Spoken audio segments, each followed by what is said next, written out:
मुझे कहते हैं भैया इसको हमने प्राइमरी मेंबरशिप से निकाल दिया।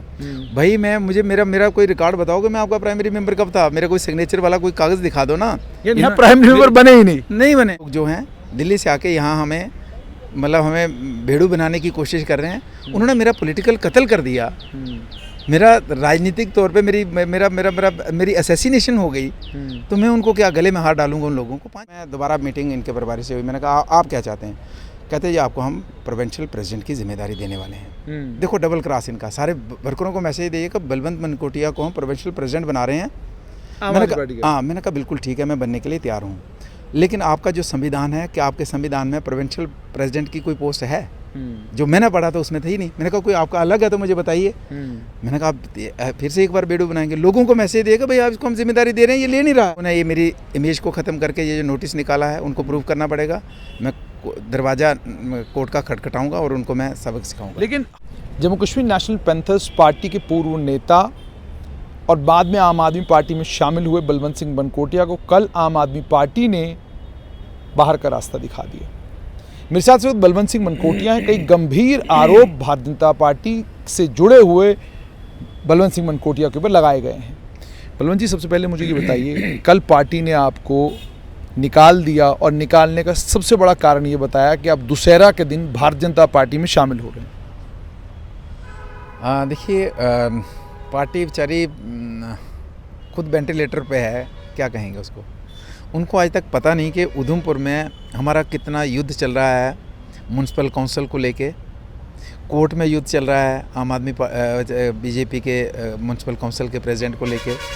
सड़कों पे चल रहा है, लाखों रुपया वकीलों को फीस दी गई है। अभी तक उन्होंने कभी फ़ोन करके नहीं पूछा कि यार क्या चल रहा है। और ये कहते हैं कि आप वहाँ मिले हो। अभी वहाँ प्रेसिडेंट बनाने का मसला ही नहीं है, अभी नो कॉन्फिडेंस का मसला है। नो कॉन्फिडेंस ने हमारे साथ जो एसोसिएटेड हमारे काउंसलर हैं, हालांकि सीक्रेट वोटिंग है हम नहीं कह सकते, लेकिन उनकी मंशा थी कि हम इनके अगेंस्ट वोट करेंगे क्योंकि शहर की डेवलपमेंट पे बिल्कुल ग्रहण लग चुका है। ठीक, तो उसके झगड़ा हमारा सड़कों पे, कोर्ट पे, मीडिया पे चल रहा है। और ये मुझे कहते हैं अगर भाई दिव्य मैं बीजेपी के साथ जुड़ा हूँ तो पार्टी के लोग कहते भाई अगर आप हमारे साथ इंटरनली भी अटैच्ड हो तो आप मुझे डायरेक्शन देते कि आप लड़ाई किस बात की। जब मैं वहाँ जा रहा हूँ तो वो कहते हैं यार आप अगर आ रहे हो तो आप यहाँ झगड़ा क्यों कर रहे हो। तो इनको इस चीज़ का पता ही नहीं, कभी फ़ोन करके नहीं पूछा। मैं इनकी बात क्या बताऊँ, मतलब जब ज्वाइन करने के बाद हमारा एक ट्रेड यूनियन का विंग था, वो पैंथर ट्रेड यूनियन का विंग था, वो इनके साथ ज्वाइन करना था, उसमें एम्प्लॉइज़ थे। तो मैंने इनको दिल्ली में कहा कि आपका ट्रेड यूनियन विंग है? कहते जी है। मैंने कहा हमारा विंग मर्ज करना है यहाँ। कहते कोई चक्कर नहीं। आ गए यहाँ, जब आगे मैंने 3-4 बार पूछा कि मैंने अपना रजिस्टर्ड है कि नहीं है। कहते जी बिल्कुल है। तो जब यहाँ आए ज्वाइनिंग, तो प्रेस दफ्तर में गए, ज्वाइनिंग हुई, स्टार्ट हुई, तो इन्होंने पटका और टोपी डाल दिया उसको। जब पटका टोपी, मैंने उनके कुछ बंदों को बोला जो सीनियर थे, मैंने कहा भैया जो ट्रेड विंग का होता है तो उसका अलग लोगो होता है, ये पार्टी का थोड़ी होता है। मैंने कहा ये एम्प्लॉई लोग हैं, मरवा दोगे आप। एक एम्प्लॉई भी उसमें आ गया, उसने भी डाल दिया। तो इतने बाकी वालों को मैंने इशारा कर दिया। मैं उनको हफ्ते का नोटिस आ गया जो एम्प्लॉई थे कि आप टर्मिनेट कर दिए जाओगे अगर आप जवाब नहीं दोगे। तो मैं इनको पूछूँ भाई आपका जो रजिस्ट्रेशन है कहाँ है, आपका ट्रेड यूनियन विंग कहाँ है, रजिस्टर कहाँ है। 5 दिन तक इनको कोई पता नहीं। 6ठे दिन मैंने खुद को भी पता किया, फिर जाके मतलब जो भी लीगली हमने कहाँ पैर दबाना पड़े उस बंदे को बचाने के लिए। तो इनको पता ही नहीं है, मतलब किस चीज़ का पता ही नहीं वेंटिलेटर पे। तो मैं कहने का मतलब ये है कि बड़े एक्सपीरियंस हो गए इनको कि मतलब हवा में पार्टी चलाते हैं ये लोग। तो आज मेरे पे जो भारतीय जनता पार्टी का एलिगेशन लगा है, तो मुझे लगता है कि ये सारी दुनिया देख रही है कि हमारा युद्ध चल रहा है वहाँ पे। यानी आप बीजेपी दुशहरा के दिन ज्वाइन नहीं करने वाले? देखिए, मैं अभी तक मैं किसी भी पॉलिटिकल पार्टी के लिंक में नहीं हूँ। ज्वाइनिंग करने का तो सवाल ही नहीं है। रहा सवाल कल क्या होगा, परसों क्या होगा, चौथ क्या होगा, इसमें मैं नहीं कह सकता। लेकिन अभी तक मेरा, और अगर मैं एक ही बात कर रहा हूँ कि अगर मेरा होता तो मैं वहाँ ओपन युद्ध क्यों करता। क्या गुलाम नबी आज़ाद के साथ जाएंगे? क्योंकि ये भी अटकलें थी कि गुलाम नबी आज़ाद भी आपको अपनी पार्टी में चाहते हैं, संपर्क साधा है, उन्होंने आपसे बातचीत भी की है, आमंत्रण भी दिया है। जी बिल्कुल दिया है, बिल्कुल दिया है। देखिए एक्चुअली बात यह है कि हमारा एक नेचर अलग है, हमारा कंट्रोवर्शियल नेचर है नहीं है और कंट्रोवर्शियल सिस्टम है नहीं हमारा। तो हमारा सभी के साथ एक अच्छा रिलेशन है, तो चर्चाएं भी होती हैं। पॉलिटिकल कुछ बड़े लोग हैं, उनसे कुछ बातें हम पूछते भी हैं, सीखते भी हैं, जानकारियां भी देते हैं। तो इसलिए हमारे बातचीत होती रहती है। रहा सवाल जाने का, किस पार्टी में जाने का, तो ये किसी भी लीडर या किसी भी साथी को हमने कहा नहीं है कि हम आपके साथ आ रहे हैं। आने वाले दिनों में क्या होता है इसके ऊपर अभी, क्योंकि हमने भी विचार नहीं बनाया, इसमें मुझे थोड़ा टाइम लगेगा, सोचने का टाइम लगेगा, विचारने का टाइम लगेगा, और उसके बाद क्या आप भारतीय जनता पार्टी के साथ अब संपर्क में हैं? क्या वहाँ से लोग आज भी कोशिश कर रहे हैं? क्योंकि जिस समय आपने Jammu Kashmir national panthers party छोड़ी, उसके बाद आपकी योगा करते हुए एक तस्वीर आई, तो लोगों ने फ़ौरन कहना शुरू कर दिया, योगा शुरू कर दिया, अब शायद बीजेपी जाएंगे। तो नहीं गए आप बीजेपी। अब लोग आज ये कह रहे हैं कि गुलाम नबी आज़ाद जो हैं वो बलवंत सिंह मनकोटिया को बड़े अच्छे से जानते हैं, संपर्क भी किया है, उनको दावत भी दी है कि आप आइए पार्टी में शामिल हो जाइए, उधमपुर से आप हमारी बड़ी ताकतवर आवाज़ बनेंगे। और उनके लोग भी कहते हैं कि मुख्यमंत्री अगले तो वही हैं। तो इन सारी चीज़ों को ध्यान में रखते तभी मैं आपसे पूछ रहा हूँ कि क्या बीजेपी के संपर्क में भी हैं आप? जी बिल्कुल संपर्क में हैं, गपशप उनके लीडरों के साथ चर्चाएं होती रहती हैं। दिक्कत कहाँ उधमपुर के लेवल पर आ रही है कि वहाँ के जो लोकल नेता है वो नहीं चाहते आपको बीजेपी में, क्योंकि फिर जाहिर सी बात है मैंडेट के वो लड़ाई छिड़ जाती है। नहीं, अभी आने जाने का बैच चर्चा, मतलब मेरा कांटेक्ट में होने का कि फ़ोन वान होते रहते हैं हमारे, आज़ाद साहब के साथ भी चर्चाएं होती हैं या बाकी पॉलिटिकल दूसरी पार्टी के, लेकिन आने जाने की चर्चा भी नहीं हुई है किसी के साथ। वैचारिक तौर पर किस पार्टी के साथ आपको लगता है कि आपकी बातें मेल खाती हैं? वैचारिक तौर पे तो जो जम्मू की बात करेगा, जम्मू के सभी लोगों को, सभी साथियों को साथ में लेके जो चलेगा, जो पार्टी चलेगी, तो वैचारिक तौर पर वही हमें अच्छी लगती है। जैसे अभी बात हुई है, कहा यह जा रहा है कि महाराजा हरि सिंह के जन्मदिन के ऊपर शायद जम्मू कश्मीर की सरकार थोड़ी टाल मटोल कर रही थी, लेकिन केंद्रीय गृह मंत्री ने कह दिया कि भाई छुट्टी आपको महाराजा हरि सिंह के जन्मदिन पर देनी है। तो इसको लेकर लोग ये भी कह रहे हैं कि जब जम्मू की एक बहुत पुरानी मांग थी महाराजा हरि सिंह के जन्मदिन पर छुट्टी, क्या इसका कोई असर आपके फैसले के ऊपर? नहीं, वो फैसला और इसका ये एक डिमांड थी, जेन्युइन डिमांड थी, होनी चाहिए थी। और इसका मैं पुरानी पार्टी के साथ भी जोड़ूंगा कि हम मतलब हमें मना किया गया कि कश्मीर से वोट खराब हो जाता है, आप मत ये इसमें स्ट्रगल करो।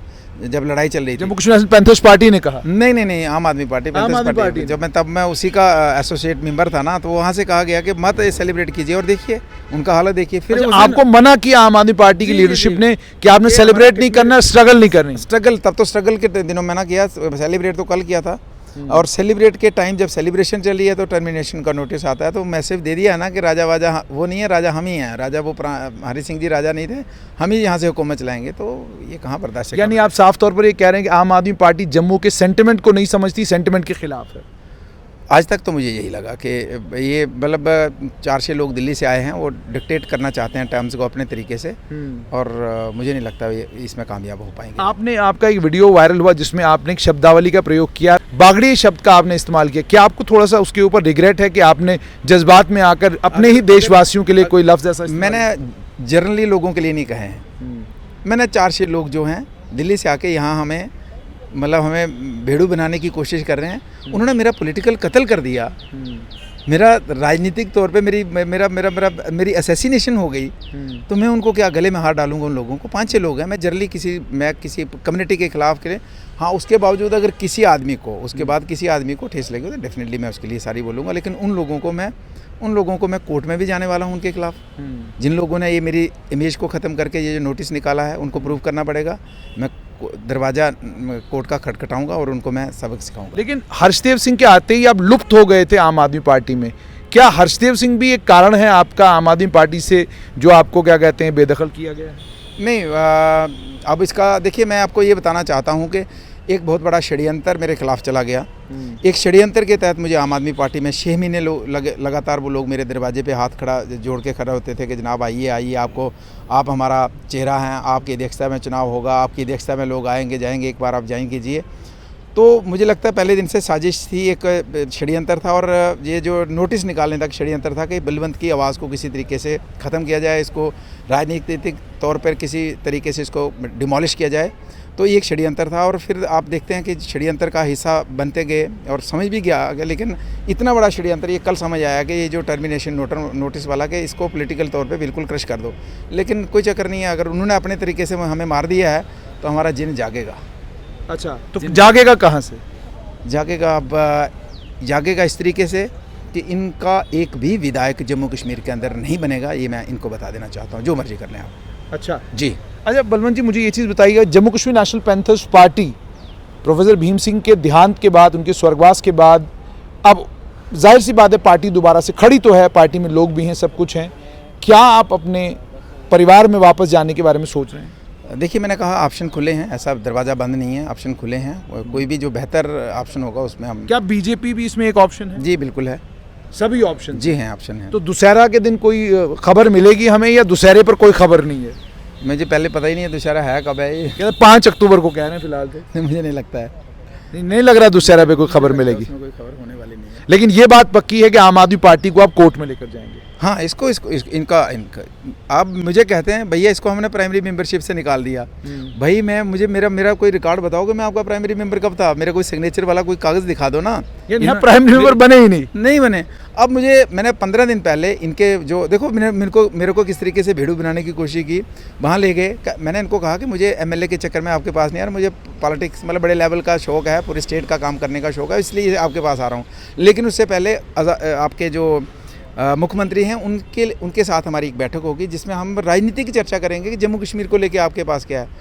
तो कहते जनाब वो बात हो गई, आप आगे बढ़िए। वो आपकी बैठक हो गई, वो बैठक 15 दिन 10 दिन 8 दिन 4 दिन, पहला दिन कहते जी आप आज तो अवेलेबल नहीं है, मतलब दिल्ली भी ले गए, आज वेट करो, साहब बड़ा बिजी है तो कल वेट करो। पहला धोखा। दूसरे दिन कहते जी आप सुबह आने वाले हैं, स्टेज पे पहुंचे, कहते जी आज बहुत बिजी हैं, मतलब समझिए ना। अब लास्ट में क्या धोखा देने वाले थे मुझे, जब मैं साइलेंट था, एक दिन मुझे इनके परिवार बुलाए कोई 15-20 दिन पहले, कहते बलवंत जी आप दिल की बात नहीं करते, सच बताओ क्या है। मैं सच ये है कि मैं आपकी पार्टी को अपने दिल और दिमाग से निकाल चुका हूँ। तो ये बात जब लीक हुई तो सारे जो साथी थे तो वो नेचुरली बेचारे परेशान हुए कि सबका कैरियर है और बहुत अच्छे बहुत प्यारे प्यारे साथी हैं, बहुत कुछ सीखा उनसे। तो मैं भी नहीं चाहता था कि उनका कैरियर मेरे एक गलत डिसीजन से उनका कैरियर पे असर पड़े। तो सारे साथी कहने लगे अपना रिव्यू करो अपना फैसला। तो मैं दोबारा मीटिंग इनके परिवार से हुई, मैंने कहा आप क्या चाहते हैं। कहते जी आपको हम प्रोविंशियल प्रेसिडेंट की जिम्मेदारी देने वाले हैं। देखो डबल क्रॉस इनका, सारे वर्करों को मैसेज दिए कि बलवंत मनकोटिया को हम प्रोविंशियल प्रेसिडेंट बना रहे हैं। मैंने कहा बिल्कुल ठीक है, मैं बनने के लिए तैयार हूँ, लेकिन आपका जो संविधान है, क्या आपके संविधान में प्रोविंशियल प्रेसिडेंट की कोई पोस्ट है? जो मैंने पढ़ा था उसमें था ही नहीं। मैंने कहा कोई आपका अलग है तो मुझे बताइए। मैंने कहा फिर से एक बार बेडू बनाएंगे, लोगों को मैसेज देगा भैया इसको हम जिम्मेदारी दे रहे हैं, ये ले नहीं रहा है। भैया प्रेसिडेंट आपकी पोस्ट ही नहीं है, आप उनका संविधान गूगल पे चेक कीजिए, उसमें तो प्रेसिडेंट प्रोविंशियल प्रेसिडेंट की पोस्ट नहीं है। 6 महीने मुझे दौड़ाना था, फिर कहते हैं जनाब हमारा तो दिल्ली से खबर आनी थी कि प्रोविंशियल प्रेसिडेंट तो हमारा होता ही नहीं है, ये पता नहीं कौन भाग रहा है, हमें पता ही नहीं बनता। तो अपनी पार्टी खड़ी कर लेनी थी। और ये पार्टी कहती है कि हम जम्मू कश्मीर में 90 सीटों पर चुनाव लड़ेंगे और अपनी सरकार बनाएंगे। जमानतें बचाएंगे तब बताओ, इनको कैंडिडेट मिलेंगे तो बताओ, मैं बताऊंगा। और 15 दिन पहले मैं इनको वर्बली कह दिया था, क्योंकि रिटर्न में मेरे पास रिजाइन करने के लिए कुछ नहीं था। जब इनको मैंने कहा कि आप झूठ बोल रहे हो, अगर आपके संविधान में है तो बनने के लिए तैयार हूँ, अगर नहीं है तो आप फिर एक बार मुझे फिर से ठगोगे, वो नहीं मैं ठगने वाला हूँ। और 15 दिन पहले मैंने वर्बली उनको कह दिया कि दिमाग और दिल से मैंने पार्टी को निकाल दिया है, मैं आपके साथ नहीं हूँ। रिटर्न बता रहे हैं, इससे लग नहीं रहा कि एक राजनीतिक दल है। हाँ, तो रिटर्न में मैं इसलिए नहीं उनको दे सकता था अपना रेजिग्नेशन, क्योंकि ना तो मैं उनका प्राइमरी मेंबर था, ना मेरे पास पोस्ट थी। मैंने क्या देता कि मैं किससे रिज़ाइन कर रहा हूँ, मैं था ही कुछ नहीं। तो इसलिए मैंने ज़बानी उनको बता दिया था। इसलिए उन्होंने कोई अब क्या मतलब मुझे मेरी इमेज को ख़राब करने के लिए ये नोटिस निकाला, तो इसको मैं कोर्ट में लेके जाऊँगा। आप कोर्ट में लेके जाएंगे, बहुत बहुत शुक्रिया। तो आपने सुन लिया बलवंत सिंह मनकोटिया का साफ तौर पर कहना है कोर्ट में घसीटेंगे आम आदमी पार्टी को। आम आदमी पार्टी के काम करने के तरीके को भी आपने यहाँ देख ही लिया होगा कि खुद बलवंत सिंह मनकोटिया ये कहते हैं कि मैं अभी तक प्राइमरी मेंबर नहीं बना, तो आपने मुझे निष्कासित कैसे कर दिया, आपने मुझे प्राइमरी मेंबरशिप से हटाया कैसे। और दूसरा सबसे इंपॉर्टेंट ये कि आप प्रोविंशियल प्रेसिडेंट के पद का ऑफर इन्हें दिया, लालच दिया, लेकिन प्रोविंशियल प्रेसिडेंट की कोई पोस्ट ही आम आदमी पार्टी में नहीं है। आखिरकार ये आम आदमी पार्टी में चल क्या रहा है? जो नेता गाजे बाजे के साथ पार्टी में आए थे, गाजे बाजे के साथ ही पार्टी छोड़ना शुरू हो गए हैं। दुशहरा का इंतजार होगा, देखना ये होगा कि क्या देवेंद्र सिंह राणा की तरह बलवंत सिंह मनकोटिया भी दुशहरा वाले दिन कोई सरप्राइज देंगे।